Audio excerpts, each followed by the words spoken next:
पिछली क्लास में अपन पढ़ रहे थे फ्लूइड प्रॉपर्टीज और क्लासिफिकेशन। तो फ्लूइड प्रॉपर्टीज और क्लासिफिकेशन में कुछ प्रॉपर्टीज अपनी रह गई थी, तो वो प्रॉपर्टीज अपन पहले क्लियर करते हैं, उसके बाद क्लासिफिकेशन पढ़ते हैं। जैसे प्रॉपर्टी रह गई थी अपने पास कंप्रेसिबिलिटी।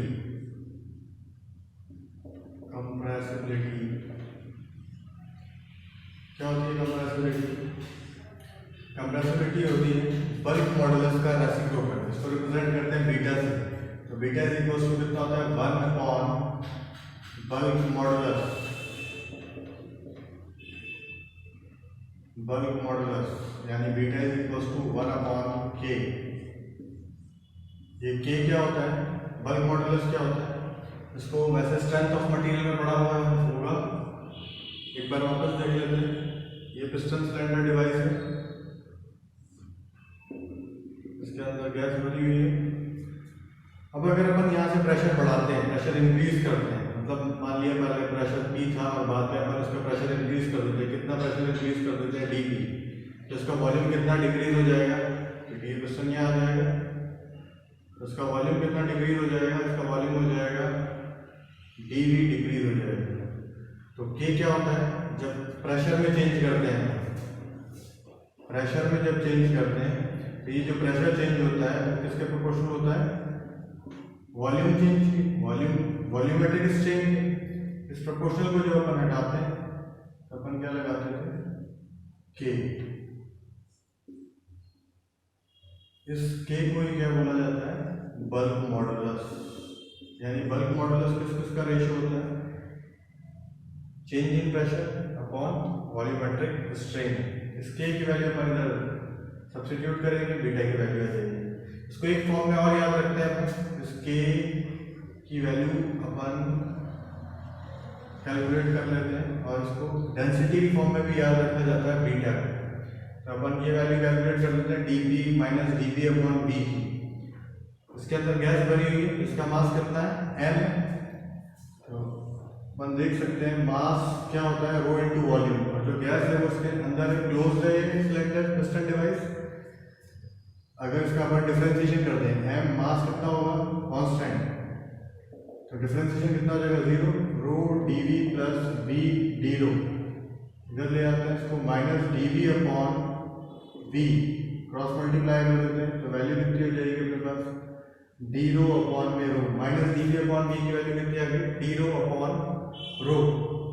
इस वैल्यू को यहाँ सब्स्टिट्यूट कर दें तो k की वैल्यू अपने पास आ जाएगी k is equals to dP upon d rho upon row.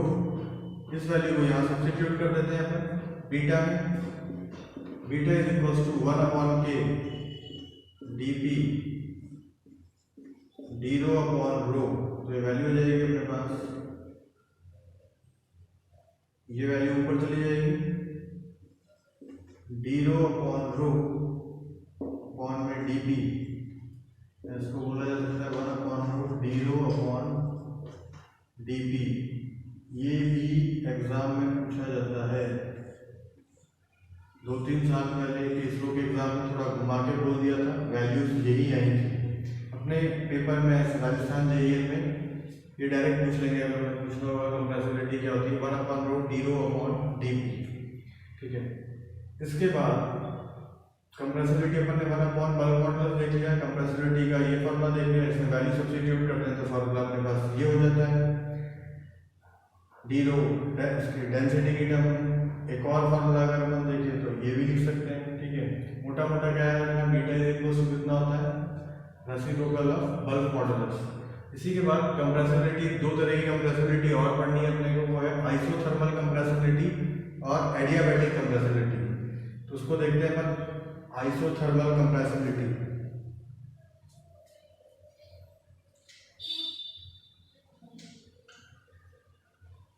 Value यही है, बीटा इक्वल्स टू 1/k। बस बल्क मॉडुलस जो कैलकुलेट करना है कि आइसोथर्मल का बल्क मॉडुलस कितना आता है।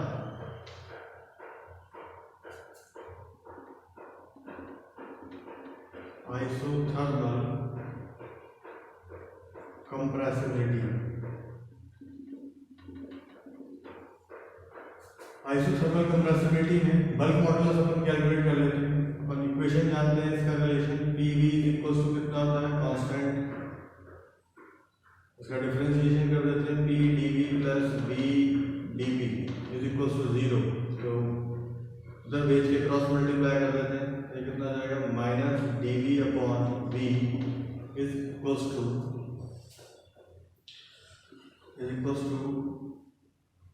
D P upon P, D P is equal to P D V upon B, या फिर इसको अपन बल्क मॉडुलस की फॉर्म में लिख देते हैं। क्या हो जाएगा बल्क मॉडुलस की फॉर्म में, ये D P upon minus D V upon V, ये पूरा कितना हो गया, ये हो गया पी के इक्वल, और यही क्या होता है अपने पास के की वैल्यू यानी सीधी सीधी अपने पास कितनी आ गई पी, तो बीटा कितना हो जाएगा इसके लिए, बीटा हो जाएगा अपने पास 1 अपॉन के की वैल्यू कितनी है यहाँ पर पी, और इसे थर्मल कंप्रेसिबिलिटी कितनी होगी 1 upon P.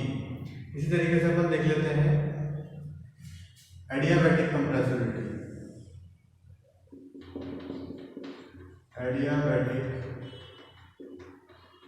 Compressibility,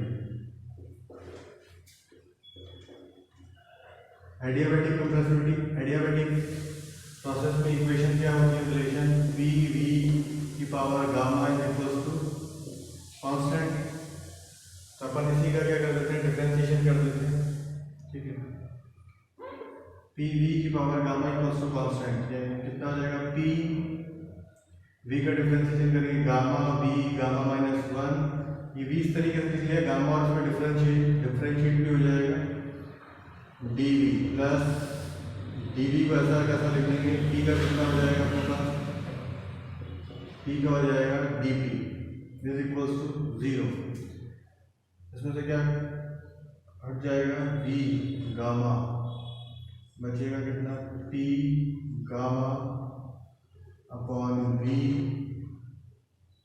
D V plus D P is equal to 0, ये 0 नहीं हो सकता, दो का मल्टीप्लाई 0 है, ये 0 नहीं हो सकता, तो क्या 0 होगा, ये पी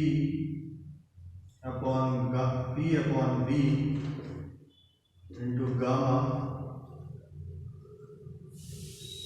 इसको भी अपन चलो एक बार तो लिख देते हैं D V is equal to plus D P is equal to 0, D P को उधर ले जाते हैं अपन, D P is equal to P upon V gamma D V, value minus में आ जाएगी। सेम इसी तरीके से बल्क मॉडुलस कैलकुलेट कर देते हैं, बल्क मॉडुलस कितना होता है डी पी अपॉन में minus D V upon V, तो यहाँ पर कितना बच जाएगा अपने पास माइनस का गामा इंटू पी अपने पास बच जाएगा, गामा इंटू पी, और ये किसकी वैल्यू है के की, D P upon minus D V upon V के होता है, तो इसके हिसाब से बल्क मॉडुलस एडियाबैटिक कंप्रेसिबिलिटी की वैल्यू कितनी हो जाएगी 1 अपॉन के होती है, और के की वैल्यू अपने पास गामा पी, ये वैल्यू हो गई गामा पी। तो अपन ने देख लिया compressibility beta equal to 1 upon K, फॉर्मूले याद रखने हैं अपने को सबके, ये डायरेक्ट पूछे जा सकते हैं फॉर्मूले, कुछ चेंज नहीं है, 1 अपॉन के इसमें पी आता है, उसमें क्या आ जाता है गामा पी आ जाता है, इसका जनरल फॉर्मूला के का अपने को पता है, के की डेफिनेशन अभी अपन ने जस्ट देखी हुई है, क्या होती है D P upon minus D V upon B. Compressibility fluid classification, fluid classification में अपने को क्या पढ़ना है फ्लूइड क्लासिफिकेशन, फ्लूइड कितने टाइप का होता है, तो फ्लूइड मेनली कितने टाइप का होता है लिख देते हैं अपन, एक अपन पढ़ लें आइडियल फ्लूइड, एक रियल फ्लूइड, न्यूटोनियन फ्लूइड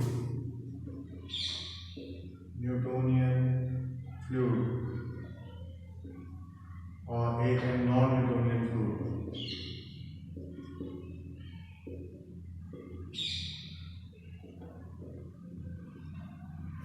तो ideal fluid, real fluid, Newtonian fluid, non Newtonian fluid, ऐसे और क्लासिफिकेशन में आइडियल सॉलिड भी बोला जाता है, आइडियल सॉलिड है, फ्लूइड तो वो है नहीं क्योंकि वो सॉलिड हो गया, आइडियल सॉलिड को भी हम देख लेंगे, और आइडियल प्लास्टिक फ्लूइड को भी अपन देखेंगे। Ideal plastic fluid non Newtonian fluid में कवर हो जाएगा।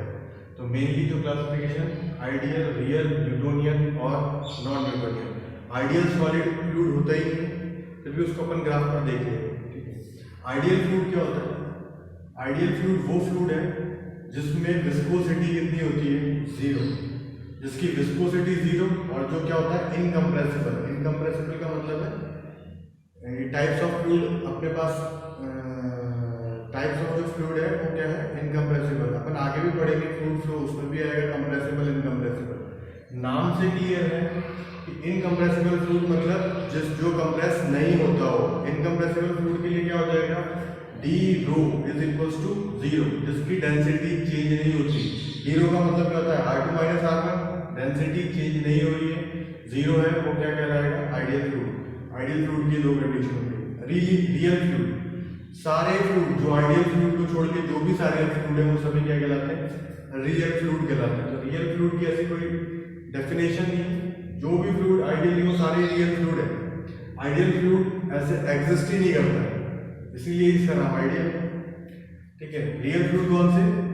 सारे फ्लूइड, आइडियल फ्लूइड को छोड़ के सभी फ्लूइड क्या कहलाते हैं? रियल फ्लूइड कहलाते हैं। न्यूटोनियन फ्लूइड, इसके भी नाम से क्लियर है, न्यूटन। जो न्यूटन्स लॉ ऑफ विस्कोसिटी को फॉलो करता है वो न्यूटोनियन फ्लूइड, जो फॉलो नहीं करता है वो non Newtonian fluid. Newton's law of viscosity को जो फ्लूइड फॉलो करता है वो क्या रिलेशन फॉलो करता है? Tau is equals to mu du by dy। यही अपन ने पढ़ा है न्यूटन्स लॉ ऑफ विस्कोसिटी। तो tau equals to mu du by dy को फॉलो करने वाले फ्लूइड क्या कहलाएंगे? Newtonian fluid. सभी फ्लूइड जैसे मान लिया ऑयल हो गया, वाटर हो गया, और भी जो भी फ्लूइड, पेट्रोल हो गया, ये सभी क्या है? ये सभी न्यूटोनियन फ्लूइड है। और जो इसको फॉलो नहीं करते हैं वो क्या कहलाते हैं? Non Newtonian fluid. वो इस न्यूटन्स लॉ को फॉलो नहीं करते, वो पावर लॉ को फॉलो करते हैं। पावर लॉ क्या होता है? Tau is equals to mu du by dy की पावर n। म्यू भी ना बोलो, उसको a बोल दो, तो वो इस लॉ को फॉलो करते हैं।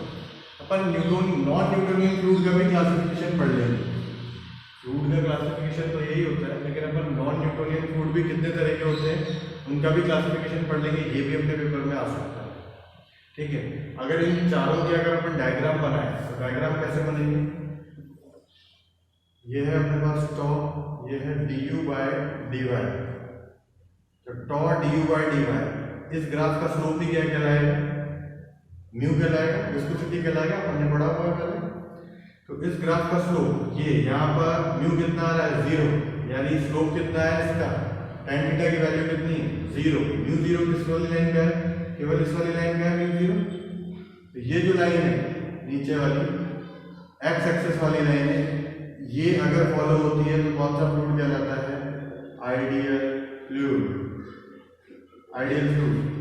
और अगर Newtonian fluid, toe du by dy का रेशो म्यू आए, कांस्टेंट आए, यानी ये लाइन किसको शो करेगी हमेशा? Newtonian fluid. ये न्यूटोनियन फ्लूइड हो गया। जो सीधी लाइन में नहीं आएगा, सीधी लाइन के अलावा कैसा भी आएगा वो सब क्या कहलाएगा? Non Newtonian fluid. Non Newtonian fluid को अपन ऐसे भी बना सकते हैं, ऐसे भी बना सकते हैं, कैसे बनाया जा सकता है? तो ये क्या हो गया? Non Newtonian. ये सभी रियल फ्लूइड ही हैं। इस आइडियल फ्लूइड को छोड़ के सभी रियल फ्लूइड है। अच्छा, मैंने बोला था एक और मैं बताऊंगा ideal solid. Ideal solid fluid होता नहीं, लेकिन इसका भी ग्राफ बुक्स में दिया हुआ होता है, हम पूछ भी लेते हैं। तो ये वाली लाइन है, मतलब जिसका वेलोसिटी ग्रेडियंट 0 है, जिसमें डिफॉर्मेशन हो ही नहीं सकती है, तो वो क्या कहलाएगा? Ideal solid. आइडियल सॉलिड को अपन डिफॉर्म नहीं कर सकते थोड़ा फोर्स लगा के, तो ये वाली लाइन क्या कहलाएगी अपनी? Ideal solid. सॉलिड वही होता है जिसमें डिफॉर्मेशन पॉसिबल नहीं है थोड़े शेयर फोर्स लगाने से। आइडियल सॉलिड में du बाय dy 0 रहेगा हमेशा, d थीटा अपॉन dt, क्योंकि ये किसके बराबर होता था? रेट ऑफ शियर स्ट्रेन के भी बराबर होता था, वो भी 0 रहती है। तो आइडियल सॉलिड ये, आइडियल फ्लूइड ये न्यूटोनियन फ्लूइड और ये नॉन न्यूटोनियन फ्लूइड। मेनली ये हो गया अपने पास फ्लूइड की क्लासिफिकेशन। अब अपन पढ़ना चाहते हैं नॉन न्यूटोनियन फ्लूइड की भी क्लासिफिकेशन। ठीक है, पढ़ते हैं अपन नॉन न्यूटोनियन फ्लूइड के, इसको नोट कर लेना।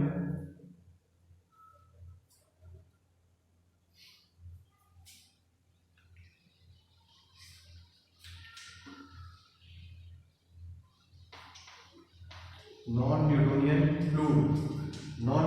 फ्लूइड जो न्यूटन्स लॉ को फॉलो नहीं करते हैं, और कौन सा लॉ फॉलो कर रहे हैं वो, पावर लॉ। तो नॉन न्यूटोनियन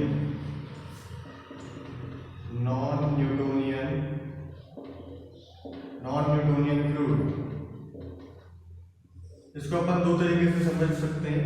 एक नॉन न्यूटोनियन फ्लूइड दो तरीके से क्लासिफाई हो सकते हैं। एक तो हो सकते हैं डिफॉर्मेशन बेस्ड, जिसमें डिफॉर्मेशन देखकर अपन बता सकते हैं, और एक होते हैं टाइम बेस्ड।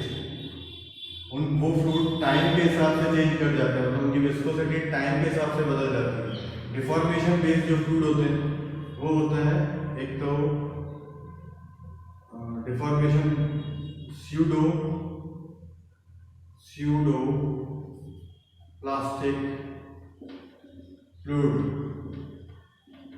एक होगा डायलेटेंट फ्लूइड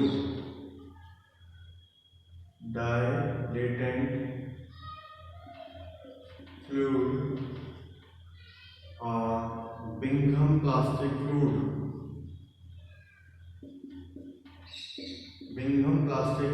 और इसी को अपन बोल देते हैं ideal plastic fluid. Ideal plastic fluid ये भी पूछा जा सकता है। बिंघम प्लास्टिक फ्लूइड ही आइडियल प्लास्टिक फ्लूइड है। टाइम बेस्ड थिक्सोट्रॉपिक फ्लूइड और रियोपैक्टिक फ्लूइड, इनको ग्राफ से समझ लेते हैं। बस ग्राफ याद रखना। क्या बताया था, नॉन न्यूटोनियन फ्लूइड कौन सा रूल फॉलो करते हैं, पावर लॉ फॉलो करते हैं। a du by dy की power n tau is equals to, इसको अगर अपन लिखना चाहें तो इसको ऐसा लिख सकते हैं। अगर पुराने फॉर्मूले से मैच करना चाहें तो ये फॉर्मूला ऐसा लिखा जा सकता है, tau is equals to a du by dy n minus 1 du by dy, और आगे बढ़ा के इसको लिखना चाहे तो लिख सकते हैं mu apparent du by dy।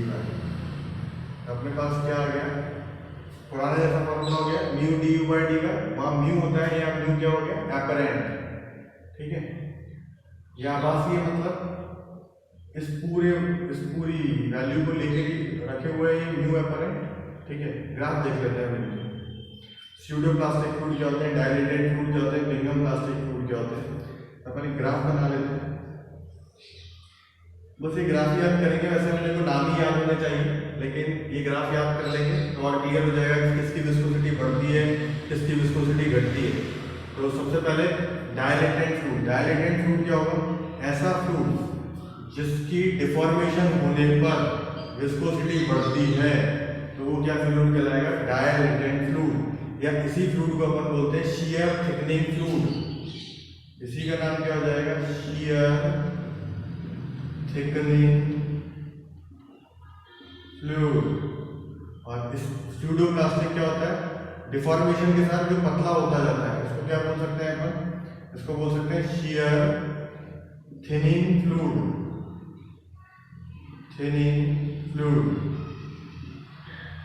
ठीक है, डायग्राम देखें इसका। तो स्यूडो प्लास्टिक जो शियर थिनिंग है, इसके म्यू एपरेंट क्या होती जाएगी, कम होती जाएगी क्योंकि थिन होता जाएगा। इसका ग्राफ आएगा कुछ ऐसा, इसमें n वैल्यू होती है लेस देन 1, ये वाला है फ्लो बिहेवियर इंडेक्स बोलते हैं इसको, काम नहीं आएगा अपने, इसलिए इसको याद रखने की जरूरत नहीं है। n लेस देन 1 और ये हो जाएगा अपने पास डायलेटेंट जिसका n ग्रेटर देन 1। इसमें स्लोप क्या हो रहा है, स्लोप बढ़ता जा रहा है। मैंने बताया था स्लोप कैसे चेक करते हैं, इस पर गाड़ी चलाओ, यहाँ आसानी से चल रही है और यहाँ पर मुश्किल होती जा रही है, यहाँ स्लोप कम है और यहाँ धीरे धीरे क्या होता जा रहा है, बढ़ता जा रहा है। ये स्लोप बढ़ा हुआ है और धीरे धीरे कम होता जा रहा है। ये हो गया अपने पास कौन सा फ्लूइड, स्यूडो प्लास्टिक, और ये कौन सा हो गया, डायलेटेंट फ्लूइड। इनके एग्जाम्पल यही देख लेते हैं। ये है अपने पास स्यूडो प्लास्टिक फ्लूइड, एग्जाम्पल इसका हो जाएगा स्यूडो प्लास्टिक का ऐसे फ्लूइड जो डिफॉर्मेशन के बाद क्या होते जाते हैं, पतले होते जाते हैं। तो ये वाला एग्जांपल हो जाएगा अपने पास मिल्क या फिर ब्लड, ठीक है। और ये दूसरे कौन से हैं, डायलेटेंट। डायलेटेंट यानी जो डिफॉर्मेशन के साथ साथ गाढ़े होते जाते हैं, थिक होते जाते हैं। इनके एग्जांपल क्या हो जाएंगे, जैसे शहद या फिर स्टार्च सॉल्यूशन या फिर शुगर सॉल्यूशन भी बोल सकते हैं। शुगर सॉल्यूशन भी क्या होता जाता है, जैसे जैसे डिफॉर्म होगा वो गाढ़ा होता जाता है, मतलब मोटा होता जा रहा है, shear thickening fluid, ठीक है। तो उसके बाद है बिंगम प्लास्टिक फ्लूइड। ऐसा फ्लूइड जैसे सबसे बढ़िया एग्जांपल है कॉलगेट टूथपेस्ट। कॉलगेट क्या, टूथपेस्ट। टूथपेस्ट क्या होता है, अपन पहले उसको थोड़ा सा shear डिफॉर्मेशन देते हैं, उसके बाद उसका मूवमेंट शुरू होता है। मतलब अपन ने यहाँ से लेकर यहाँ तक कुछ थ्रेशोल्ड वैल्यू होगी, वहां तक अपन क्या दे देंगे उसको टॉप, और उसके बाद उसका डिफॉर्मेशन स्टार्ट होगा। उसको यहाँ नाम मान लिया, मान लेते हैं, इसको क्या बोल देंगे अपन, बिंगम प्लास्टिक फ्लूइड, ठीक है। ये हो गया अपने पास बिंगम प्लास्टिक फ्लूइड। इसको कुछ स्टार्टिंग थ्रेशोल्ड वैल्यू चाहिए, इसको टॉरआउट बोल देते हैं। बिंगम प्लास्टिक फ्लूइड का एग्जांपल क्या हो गया, प्लास्टिक फ्लूइड। इसका एग्जांपल हो गया अपने पास टूथपेस्ट।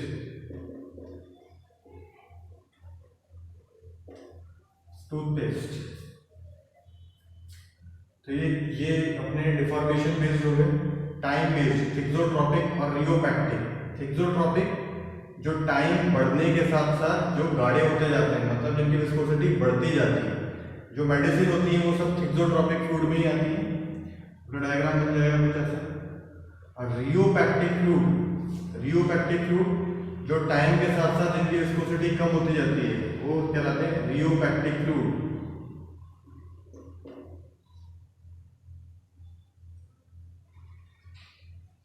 रियोपैक्टिक, तो ये तो हो गया अपने पास थिक्सोट्रोपिक और ये हो गया अपने पास रियोपैक्टिक।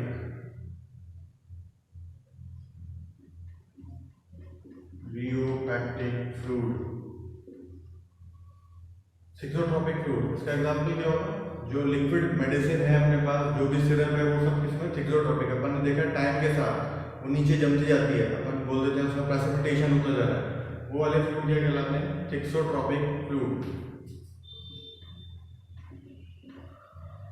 ओके, तो ये हो गया अपना फ्लूइड क्लासिफिकेशन। मोटा मोटा अपने को याद रखना है ये deformation based, pseudoplastic, dilatant, Bingham plastic.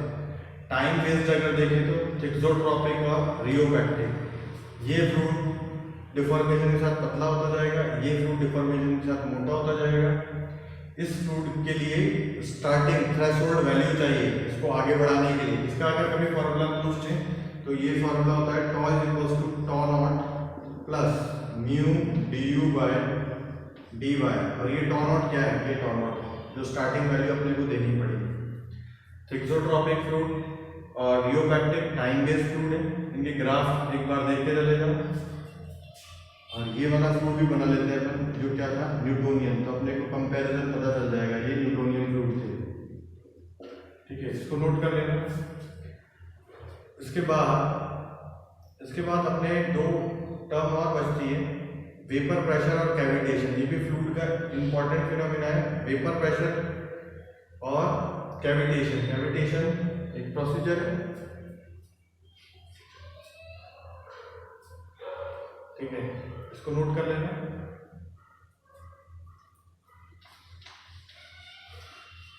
तो वेपर प्रेशर क्या होता है और कैविटेशन क्या होता है, इसको अपन समझ लेते हैं। ऐसा कोई बहुत स्पेशल चीज नहीं है या जो समझ में नहीं आएगी।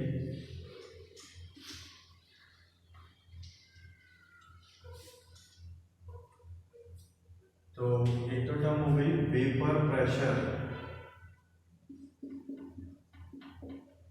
और हो गया ये कैविटेशन। पहले अपन देख लेते हैं वेपर प्रेशर। वेपर नाम से क्लियर है, वेपराइजेशन।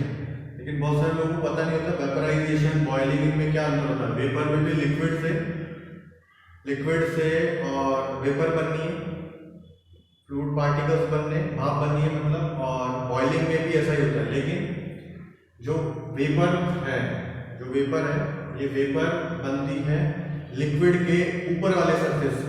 मतलब लिक्विड के ऊपर वाले सरफेस, लिक्विड का जो ऊपर वाला सरफेस है वहां के मॉलिक्यूल अगर अपनी जगह छोड़ते जाते हैं और एटमॉस्फेयर में जाते रहते हैं तो उसको क्या बोलते हैं अपन? वेपराइजेशन।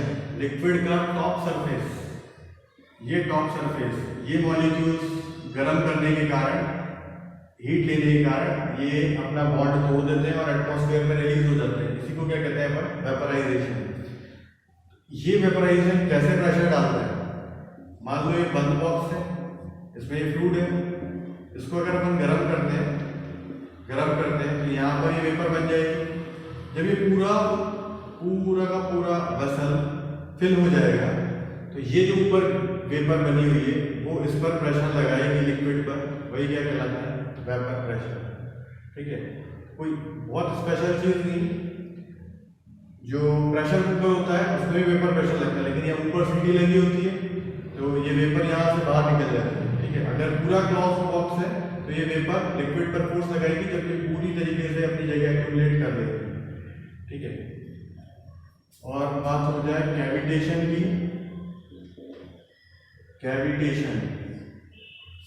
कैविटेशन जो होता है वो होता है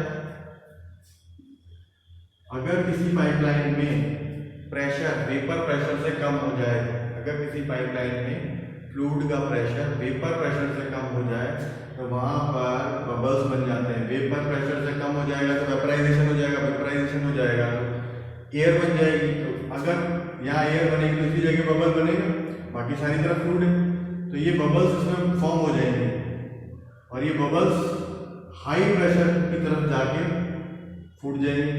और जैसे ही ये फूटेंगे तो ये और भी ज्यादा प्रेशर एक्सर्ट करेंगे इस वॉल पर, जिससे ये वॉल भी खराब हो सकती है और प्रेशर भी बहुत ज्यादा हो जाता है। इसी फिनोमिना को कैविटेशन कहते हैं। ये किस जगह जाके फूटते हैं? हाई प्रेशर की जगह पर। और हाई प्रेशर की जगह पर इनके ब्रेक होने से ही प्रेशर की मात्रा बहुत ज्यादा बढ़ जाती है और यहाँ पर पिट्स फॉर्म हो जाते हैं। जिस भी मेटल के पाइप में जा रहे हैं पाइप में, ये खराब कर देते हैं सरफेस को। इसी को अपन क्या बोलते हैं? कैविटेशन। ये छोटे बेसिक्स थे, वेपर प्रेशर और कैविटेशन। ये भी पूछ सकते हैं। ये अपना फ्लूइड का क्लासिफिकेशन खत्म होता है। फ्लूइड प्रॉपर्टीज अपन ने पहले पढ़ ली। अब अपने को ये याद रखना है कि ये अपन पढ़ते जा रहे हैं, इसके न्यूमेरिकल्स भी, इसके न्यूमेरिकल्स बहुत छोटे, डेंसिटी के क्या होते हैं, वेट डेंसिटी कैसे कैलकुलेट करते हैं, वो भी पूछे जाएंगे। अगर आप लोगों को प्रॉब्लम आएगी तो कमेंट सेक्शन में लिखना, तो अपन इसके न्यूमेरिकल भी देखेंगे। ठीक है, और आपको वीडियो अच्छी लगे तो उसको सब्सक्राइब करें, लाइक करें, ताकि मुझे पता चले और मैं ज़्यादा से ज़्यादा और अच्छी वीडियो बनाऊँ आपके लिए। ठीक है, तो अपन नेक्स्ट क्लास में क्या पढ़ेंगे? अपन नेक्स्ट क्लास में प्रेशर मेजरमेंट, मैनोमीटर वगैरह सब डिस्कस करते हैं। ठीक।